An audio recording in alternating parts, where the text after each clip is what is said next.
Hey everybody, this is Bruce Solis, Core Multimedia Solutions. It is my time of the week that I get to throw out another 20 or 30 minute video. Still going for my goal of 1 hour a week of content. And I was wondering, what am I going to talk about this week? So I wanted to talk about my week experience and some of the things that we come across on a weekly and daily basis and the conversations that I have. So typically, one of the great conversations that always comes up is technology as a whole, integration as a whole, and how do I know what system to best integrate and implement? So I'm going to give you guys a couple situations and conversations that I had, and hopefully it may help you out there make better and wiser choices. So first example, I'm dealing with some builders and they're working with some clients, and the clients want something simple. So here's the world of simplicity in certain people's minds versus other people's minds. Some people go, hey, I just want one simple system. I want to be able to, I've heard of this thing called Sonos, and it's got some friends of mine that have it, and I like audio, and man, that sounds great. And we're building a new house, and we want a pre-wire for it, and while we're at it, let's throw in some TVs, and let's do some cameras, and this whole Ring thing. And these are just things I've heard about. So I go in and try to educate them and go, okay, well, what have you heard about automation out there and technology? And we have Alexa and Google and all these fun things, and we want to be able to say a word or a phrase and magically everything turn on, my TV turn on, and so that is a normal conversation. Here's the reality. The reality of it is that most people have no concept or idea of budget. Most people saw something at a friend's house or saw a commercial and they think it's a cool gimmick. And we as integrators have to not only educate our clients, whether it be commercial or residential, but continuously educate ourselves, because these products are continuing to evolve and grow and integrate and implement. Fortunately, there's just a lot of great, cool things out there. Unfortunately, for the average person, to do all this is not simply a $300 solution. And this is the problem that we face in educating clients and builders as well, and then the clients having realistic expectations. Most important aspect if you're building a house. First things first, make sure your house is pre-wired. Pre-wired so therefore you can do whatever it is that you want to do in the future, and then some, and plan accordingly. Here's what I mean by pre-wiring, and I've talked about it before.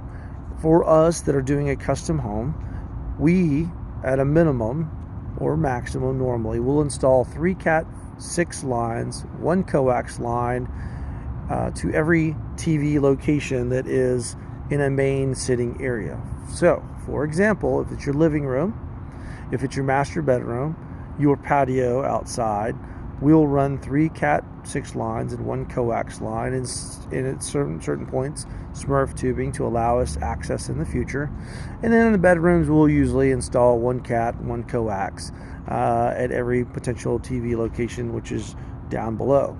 Now, why do we do this? We do it so you have the flexibility to do whatever it is that you would like to do in the future. So if you do want to have some sort of Sonos system or stream content to a TV, great, you can do it. You can hardwire everything. If you want to still go with your cable box, direct TV, guess what? You can do it. If you want to fully automate, great, you can do it.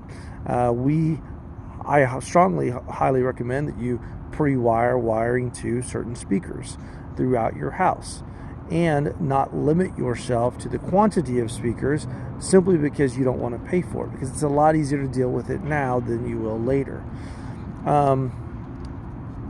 conversation around the term wireless versus wired. There is a misnomer that going wireless is a solution. Wireless. Okay, for something to really, really be wireless, it has to be like my cell phone. I can walk around with my cell phone and charge it once a day, or sometimes twice a day, or sometimes once every 2 days. It has a battery. It's got technology. I can connect to it certain things, Bluetooth, cellular, and it acts as a mini computer, and I can walk around with it. Solid. That's wireless. I do still have to charge it. So I just can't walk around unless I have a solar battery pack and it's pretty outside and live in California where it's constantly charging without having to actually charge it.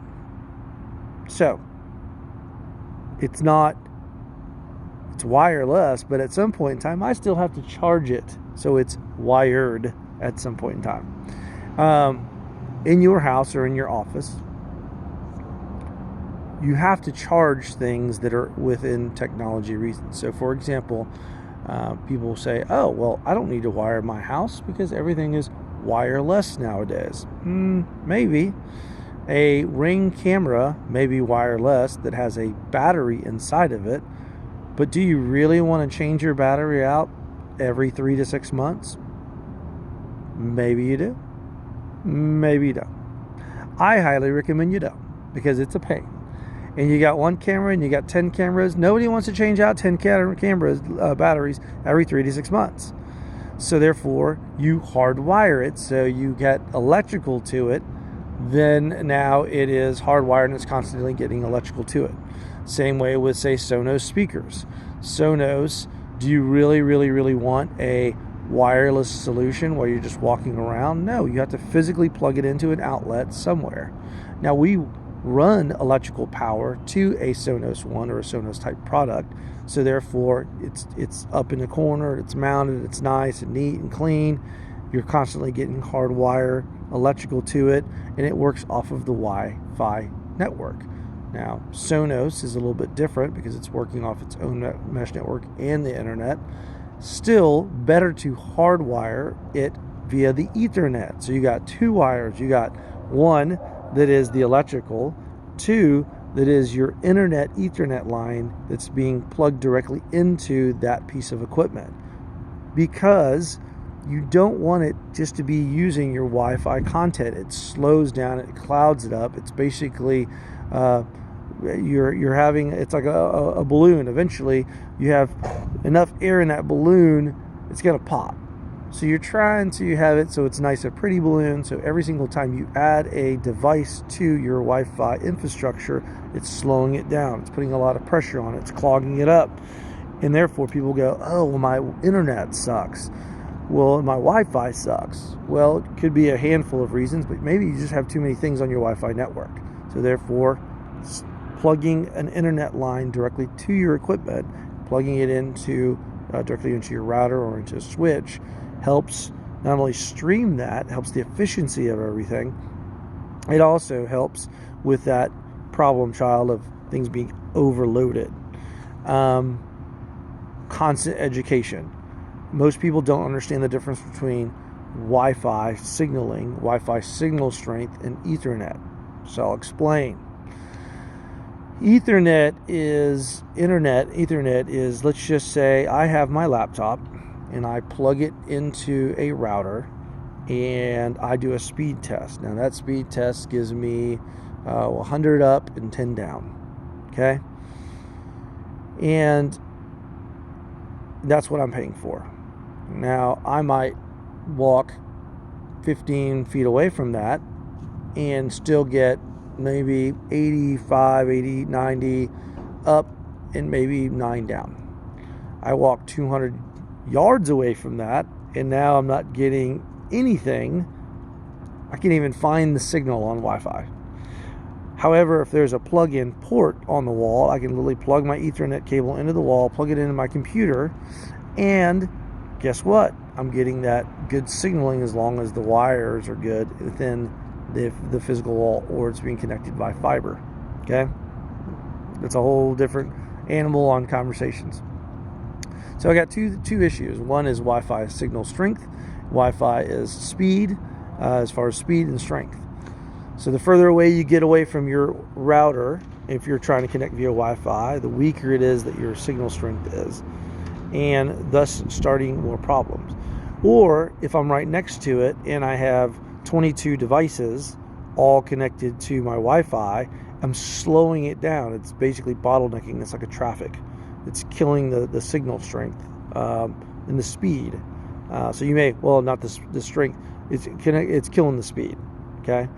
So how do we go about solving these problems? We wire as much as we can. We hardwire things, but we also try to get as many things off the network as possible. I had a client of mine this week who's got an existing house. He's like, hey, it's a 2-story house. I'm great. I just moved in. No problem. Wi-Fi signaling is great. I'm streaming content off of my TVs because my TVs have apps and they're smart TVs. And oh, by the way, I have this Lutron Caseta system, and I want to add some additional lights to it. I have controllable door locks, and in addition to that, I also have Ecobee thermostats, and I got a Sonos, and I got a Denon, and blah blah blah blah blah. Oh, and an Apple, and point being is, I just went and all these devices are now on Wi-Fi, and he's wanting to, because he is working from home part-time due to COVID. Now he's doing video conferencing at home, and the list goes on and on and on. And so I had to educate him and go, okay, well, what do you have to do when your cell phone starts getting slow? He's like, well, I got to turn it off and watch it reboot. Okay, great. So that's just your cell phone. Now you're streaming from your TV with all the apps built into it. Well, your app is no different now than your cell phone or iPad. Eventually, you're going to have to physically reboot it. And it's not grabbing your remote control and turning it off. You're going to have to unplug it from the wall, let it reboot, and plug it back into the electrical socket in order to resolve why your Hulu was working yesterday, but maybe is doing this spin thing and not catching on, but maybe your Netflix is still working. You have to physically unplug it and then reboot it. So those are 2 devices. Now throw in an iPad, that's 3 devices. Now throw in a computer, that's 4 devices. Now throw in your router, that's 5 devices. You're having to reboot all these devices because they're getting clogged in, and you have to reset the entire system. And the only way to do that is to physically either turn it off, take your battery out, or unplug it. If it's an Apple, or if it's a TV or a cable box or a modem, these items you physically have to kill the power from the outlet and reboot it. So that's where we got into coming up with solutions like Wattbox. Wattbox is made by company Snap AV, and that's who we pick it up. So we can connect these things to the internet, and it allows us, from a service standpoint, to remotely turn things on and off, or we can put them on a schedule. So by putting them on a schedule, we have one particular client out in a ranch out in West Texas. It's 3 hours away. We have his cable boxes and his Apple, all of his Apples and all his cable boxes at, say, 3 o'clock in the morning on a Sunday. Every one of them does a physical hard reboot. Why? Because they don't want to go during the week on a Wednesday afternoon and or on football Saturday, and then their cable box starts freezing up or their Apple freezes up. So we have it on a schedule, because they have so many of them, that it does a constant reboot. So these are a lot of the applications and challenges that we have in this particular house that I was talking to this gentleman. I had to educate him on why we do certain things, and then why we would want to put a switch and clean up his low voltage cabinet in his closet. Why would we want to do that? Because we want to put a switch in there, and that just gives us additional internet ports. plug them directly in, and then everywhere possible, we'll run a cable from the wall directly to the Ethernet port, whether it's on a Apple or a TV or his computers. And he was like, what would I hardwire in my desk? I'm like, what would you not? He had a printer. We had his computer. We had another device that we're adding to it as well, that allows him to kind of integrate all his piece parts together. And that also has to be plugged into the Ethernet as well. I'm like, there's 3 pieces that you're taking off your Wi-Fi that you're getting constant streaming. Apple TVs in his living room, and then his master bedroom. Again, 2 more devices. Everywhere we can physically grab a cable and hardwire it into it, it creates stability in the network, and it's stability for music streaming, and it's stability for video streaming and audio streaming, etc., etc. But most important thing, it keeps everything off that Wi-Fi network. It keeps everything from bottlenecking and slowing it down when you really do want to use it, when you do want to get the most out of your home technology. So this is why all this backbone wiring and cabling is so important. I can't emphasize it. We had a client's house this week where they wanted remote controls and they're streaming content. It's not a big house. The builder didn't put 1 stitch of low voltage cabling, not 1 coax and not 1 Ethernet cable, Cat 5 or Cat 6, in this entire house. I was like, unbelievable. So what happened? Well, their Wi-Fi signal sucks in their house, and they have a young son who is gaming and wants to, stream all his games and obviously watch videos and Netflix, and they themselves in their master bedroom. So we have to solve these problems, and we have to charge clients, and they get pissed off, and then we have to educate them that their builder sold them a house with 0 wiring in it. So you're relying 100% on your Wi-Fi, and no matter what you do, when your router is stuck in a closet somewhere, you can't get the speed and the signaling and the depth to push it. Not with all the devices that we have. There's solutions around it, but until you physically hardwire a line that goes to, whether it's a wireless access point or you're physically connecting it to your TV, you're basically not getting a true solid connection. And we are getting more and more and more and more technologically savvy as time goes by. So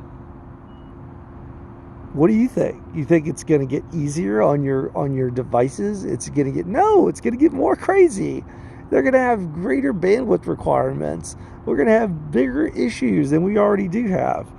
And so I hate to harp on it, but we're full on a networking type of society where all your houses, all your offices, it's not about, I got Wi-Fi and it's working. No, it's about the thousands of devices that are killing your network and that are giving you a really, really, really poor experience because somebody didn't wire it right, because your networking is bad. And the only way to solve it is to create a proper backbone